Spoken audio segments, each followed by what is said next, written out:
আসসালামু আলাইকুম। জি বলেন। আপনি জানেন বাংলাদেশে আদমশুমারি শুরু হয়েছে। তো আপনার পরিবারের সদস্য সংখ্যা কয়জন সেটা আমরা গণনা করতে এসেছি। জি বলেন। জি, আপনার নামটা? দিনমজুর। না মানে আপনার পেশা না, আপনার নাম। আমার নামই দিনমজুর। আপনি কি বিবাহিত? জি। কয় বছর হচ্ছে বিয়ে করেছেন? 1 বছর। আপনার কি বাচ্চা আছে? জি 2 জন। মানে আমি 2 বিয়ে করেছি। ও আচ্ছা। আপনার স্ত্রীর নাম? ছোট জন না বড় জন? বড়জন? কেয়ামত। কিয়ামত। আর ছোটজন? তুফান। ও তুফান। আপনার সন্তানের নাম? ছোট জনেরটা না বড় জনেরটা? কিয়ামত জনেরটা? ঝড়। ঝড়। আর তুফানেরটা?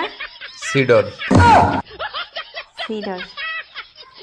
জি, আপনার মূল্যবান সময় দেওয়ার জন্য আপনাকে ধন্যবাদ। আর লাগবে না? না না না, আর কিছু লাগবে না। আর কিছু লাগলে নিয়ে যান। না না, তাহলে ভিতরে এসে চা খেয়ে যান। এখানে বেশিক্ষণ থাকলে সমস্যা আছে। না না না না, আর কিছুই লাগবে না। আপনাকে অসংখ্য ধন্যবাদ, ভালো থাকবেন।